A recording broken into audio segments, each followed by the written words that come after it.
Kita tahu di pada kitab Adilus Syuhur, karangan guru mursyid kita yang luar biasa, yaitu pasal pertama dari bulan Muharram, atau juga disebutkan Ramadan kelima.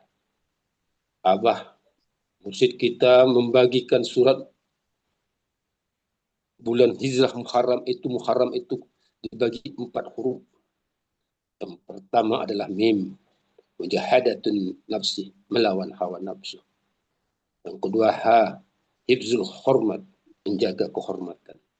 Yang ketiga ra, ridallah, keridhaan Allah. Dan yang keempat mim, yang kedua mahabbatul, mencintai Allah. Saya akan mencoba, mudah-mudahan apa yang ingin saya sampaikan ini nanti berguna bagi diri saya sendiri, bagi ikhwan yang merasa kurang menerimanya karena kemampuan ilmu saya mohon maaf terlebih dahulu. Karena kitab yang ditulis Abah ini, saya akan hanya bisa membacakannya. Tidak bisa saya mentelaahkan, memberikan pandangan-pandangan saya yang semua mungkin itu salah. Ada huruf kedua itu disebut hifzul hummah, menjaga kehormatan. Hifzul hummah, menjaga kehormatan kepada siapa? Kepada Allah Subhanahu wa taala, yang merupakan salah satu dari prinsip-prinsip thariqah Qadiriyah Naqsabandiyah yang 5. Sebagaimana tercantum dalam kitab Tafrizul Khatir mengenai manaqib Syekh Abdul Qadir Zailani qaddasallahu sirrah, dan kitab Miftahus Sudur karya Syekh Ahmad Syahib Wafat Tajul Arifin, sesilah yang ke-37. Beliau mengatakan dalam kitab beliau bahwasanya barang siapa menjaga kehormatan Allah, Allah akan menjaga kehormatannya. Tidakkah seseorang berpikir bahwa sesungguhnya manusia tidaklah kufur dengan sebab bermaksiat, tetapi manusia akan kufur ialah sebab ia meninggalkan kehormatannya kepada Allah Subhanahu wa taala. Ini merupakan perkataan Sayyidina Ali, Imam Ali radhiyallahu anhu.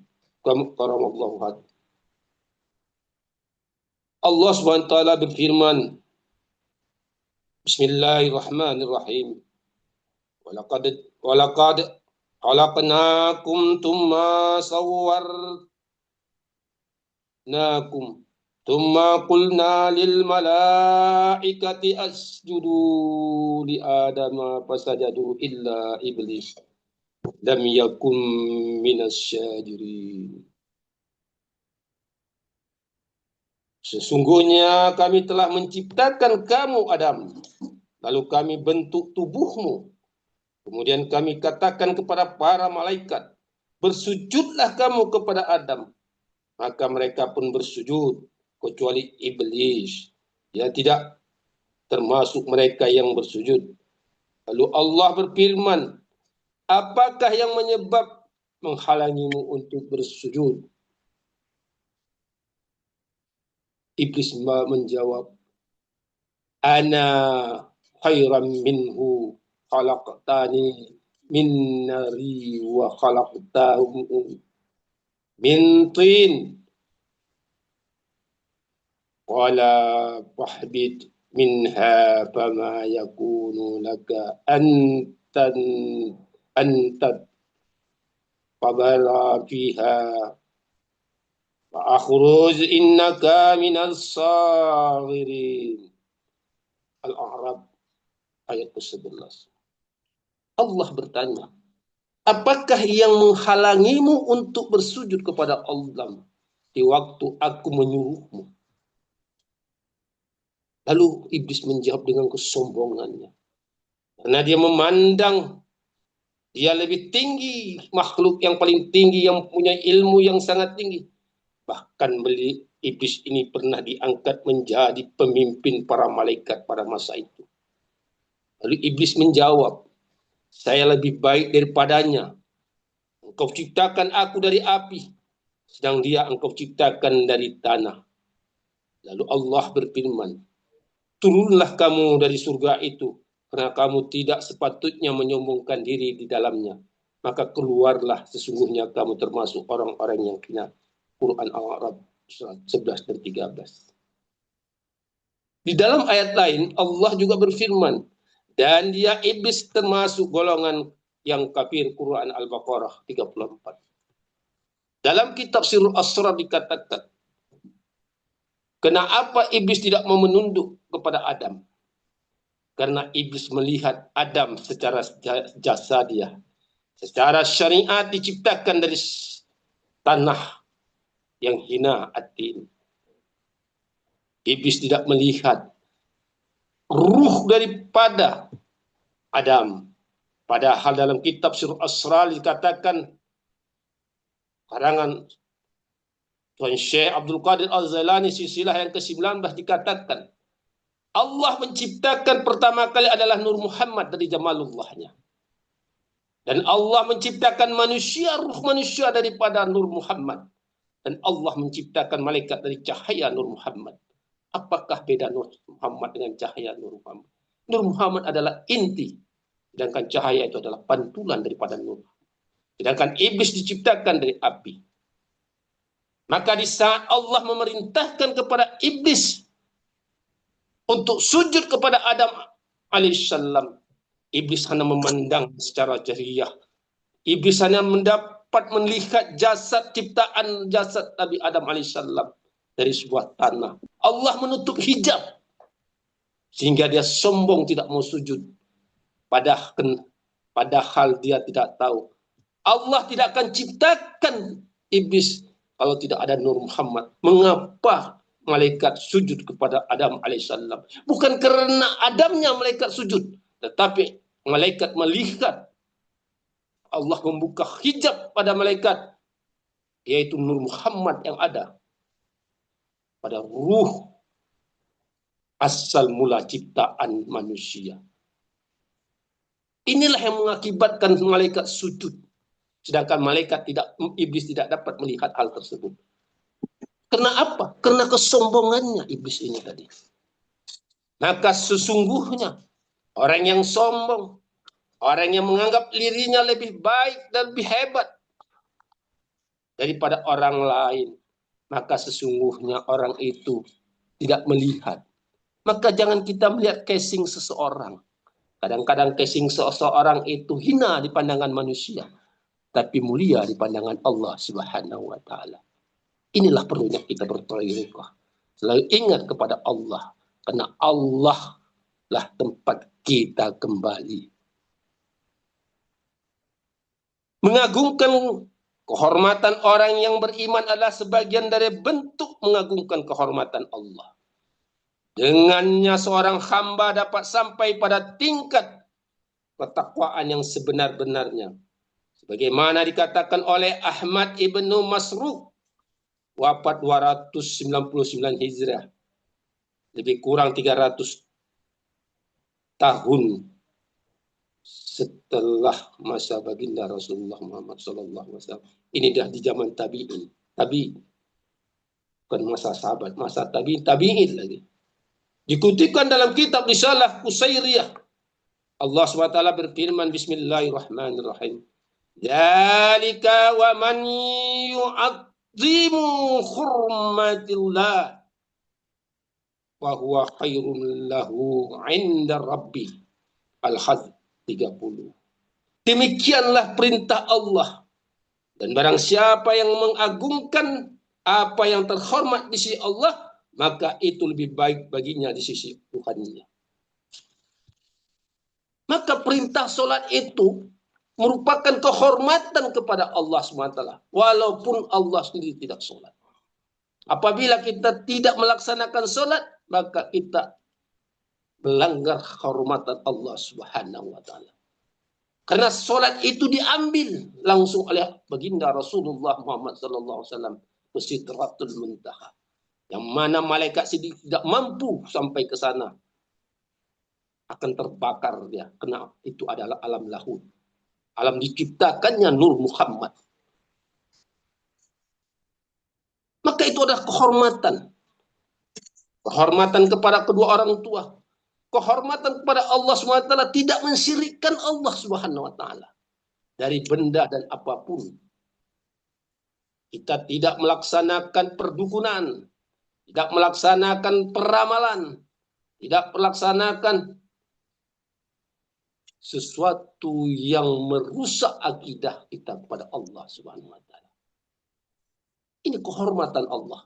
Allah itu maha cemburu. Maka apabila kita menduakan Allah, Allah akan meninggalkan kita. Maka kita sebagai seorang murid harus selalu subbah bersama guru dan ikhwan. Jadi subbah itu bukan hanya kepada guru saja, kepada sesama ikhwan. Bertemu kita di dalam manakib secara zahir, itu merupakan subbah. Maka alangkah bahagianya. Kedua merupakan bagian dari hurmatullah bagi para pencarinya. Sebagaimana dijelaskan dalam Tanwirul Qulub. Siapa yang mencari jalan menuju Tuhan, kemudian ia meninggalkan subbah bersama guru-guru mursyid, fuqara, ikhwan sufi, dan orang yang telah sampai kepada Allah, maka hal itu akan menjadi penyebab kembalinya ia kepada makam umum. Jadi apabila kita sudah mendapatkan hak talqin zikir, kita tidak pernah subah kepada guru, ataupun tidak pernah melaksanakan manakib, baik secara online maupun offline, maka kita punya makam kembali kepada awam. Setelah kita ditalqin zikir, makam kita naik derajatnya menjadi makam kawas. Makam kawas ini adalah makam para wali. Disinilah letaknya para wali. Wali-wali yang telah diangkat oleh Allah SWT, yaitu adalah di makam kawas. Tapi bagaimana wali yang istiqomah melaksanakan ajaran amaliyah para mursyidnya? Sebagian dari kewajiban seorang murid, hendaklah ia tidak mengatakan sama sekali kepada gurunya, mengapa? Pertanyaan apabila guru musik kita menyakukan maklumat, perintah kepada kita, jangan sekali-sekali kita bertanya, mengapa?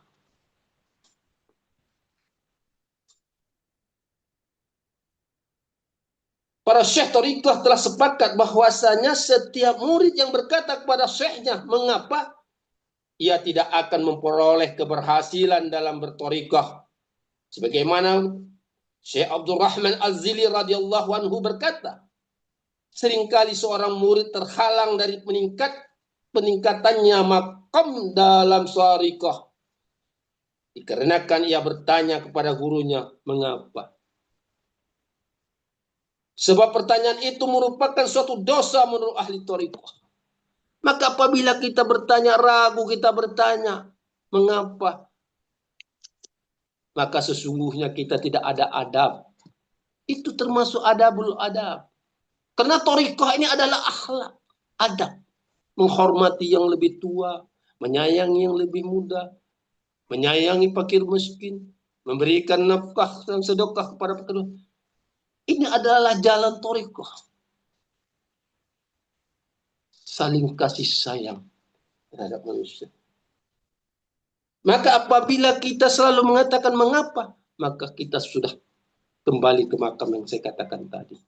Maka kita harus sami'na wa ata'na. Apa yang dikatakan mursyid kepada kita, sami'na wa ata'na. Cukup jalankan apa yang dikatakan beliau. Karena esensi seluruhannya dari thariqah adalah adab, yaitu etika dan pendidikan. Barang siapa beradab bersama gurunya, maka ia pasti beradab bersama hadirat Allah Subhanahu wa taala. Dan barang siapa yang buruk adabnya bersama gurunya, maka pasti buruk juga adabnya bersama hadirat Allah Subhanahu wa taala. untuk mengetahui adab kita kepada Allah SWT, bagaimana sikap kita terhadap guru mursyid kita. Maka bersyukur ikhwan akhwat Pak Kiai-Kiai kita yang ada di Bogor, yang ada di Jakarta, ada di Bandung, ada di Tasik, ada di Lampung, bisa setiap saat sobah kepada beliau. Merasa pendidikan dari beliau untuk menjaga adabul adab. Alangkah kami sedih yang jauh di ujung barat daripada pulau Sumatera yang dilakukan hanya dapat melihat secara ruhani bertemu dengan mursyid. Kenapa? Tidak kemampuan, bukan karena jarak, tetapi bisa disebabkan hal-hal lain. Bersyukurlah yang selalu sobah kepada mursyid. Sesungguhnya orang yang selalu sobah kepada mursyid, mereka itu dekat kepada mursyidnya. Rasulullah SAW bersabda, penghormatan seorang tetangga terhadap tetangganya ialah sebagaimana penghormatan terhadap dirinya sendiri. Hadis riwayat Abi Syekh dan Abu Hurairah. Kita bertetangga, walaupun kita orang bertorikah, tetangga kita tidak bertorikah, tapi kita jangan mengatakan kita sombong, aku orang torikah. Nggak bisa berkawan dengan orang yang tidak torikah. Ini kesombongan. Ini sifat yang dikatakan Allah tadi kepada iblis. Sama kita. Torikah ini adalah jalan kesempurnaan kita pada Islam yang kafah. Berarti kita sudah mendapatkan Islam yang kafah. Rasulullah juga bersabda, barang siapa tidak memiliki belas kasih kepada yang lebih kecil dan tidak menaruh hormat kepada yang lebih besar, maka bukanlah ia dari golonganku. Hadis riwayat Bukhari dan Abu Hurairah dari Abdullah bin Amr bin Ash. Sebagaimana menjaga kehormatan ialah merupakan asas thariqah Qadiriyah Naqsabandiyah, maka ia juga merupakan sebagian dari maklumat resmi guru kita yang mulia almarhum Syekh Abdullah Mubarak bin Nur Muhammad radhiyallahu anhu. Dalam wasiat yang bernama tanbih, kita selalu dalam manaqib membaca tanbih, tapi kita tidak pernah memaknakan, meresapi, menghayati daripada bahasa-bahasa tanbih yang dibuat oleh guru mursyid kita, Syekh Abdullah Mubarak bin Nur Muhammad. Disitulah letak tarikat tadi itu. Disitulah letak ya, orang seseorang itu bisa usul pada Allah. Di tanbih itulah kalau kita bisa mengikutinya. Inilah tarikat Qadiriyah Naqsabandiyah adalah ajarannya itu ada di tanbih. Bacalah dan pahamilah serta amalkan, maka kamu akan bahagia dunia dan akhirat. Itu jelas. Maka dari itu, marilah kita sama-sama selalu menghormati yang tua, yang muda, kita kasih sayang, saling menghormati di antara murid, di antara kiai-kiai, tidak ada yang lebih, tidak ada yang kurang. Kita masih banyak belajar. Kita masih, mudah-mudahan apa yang ingin saya sampaikan ini bagus untuk diri saya, bermanfaat untuk diri saya pribadi, dan bagi ikhwan, akhwat, dan Pak Kiai yang ada. Mudah-mudahan apabila ada kesalahan dalam perkataan, mohon maaf lahir dan batin kepada Bunda Wahyuni. Terima kasih telah memfasilitasinya semua ini. Semoga Allah memberikan rahmat hidayahnya. Amin. Keselamatan, sehat, dan walafiat seluruh keluarga dan suami. Juga kita yang dan kepada keluarga yang mau berangkat manaqib pusat Sinar Rasa, kami mengucapkan selamat jalan, semoga sampai dalam tujuan dengan benar-benar. Ambillah sesuatu yang dari Abah, jangan kesana hanya untuk hura-hura, hanya kesana itu hanya untuk mendapatkan sesuatu yang tidak bermanfaat. Karena bertemu dengan mursyid itu sungguh bahagia hidup kita. Sama dengan kita bertemu kalau zaman Rasulullah, sahabat bertemu dengan Rasulullah. Ambillah apa yang ada pada Rasulullah dan ambillah apa yang ada pada mursyid kita. Kalaulah sadar ke sana hanya untuk tidur, maaf bagi kiai, tidur di atas, dari mulai malam tidur atau subuh dia bangun, itu sama dengan kita sia-sia datang jauh ke tempat Abah, tapi kita sampai sana tidur, atau kita ngobrol di tempat lain, tidak ada riyadhahnya. Mudah-mudahan, mohon maaf, ini yang pernah disampaikan kepada Abah kepada saya. Kiai Aceh, kalau datang jauh-jauh datang dari Aceh kemari hanya untuk tidur, bagus tidak usah datang, mahal biayanya. Datang kemari, ikut riyadhah. Bangun kita jam 2 malam, berzikir kita walaupun sendiri Abah masih ada di tempat itu. Bangun jam berapapun Abah ada di tempat itu, kecuali Abah mau hajatan ke WC.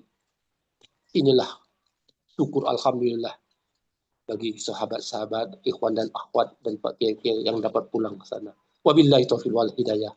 Wassalamualaikum warahmatullahi taala wabarakatuh.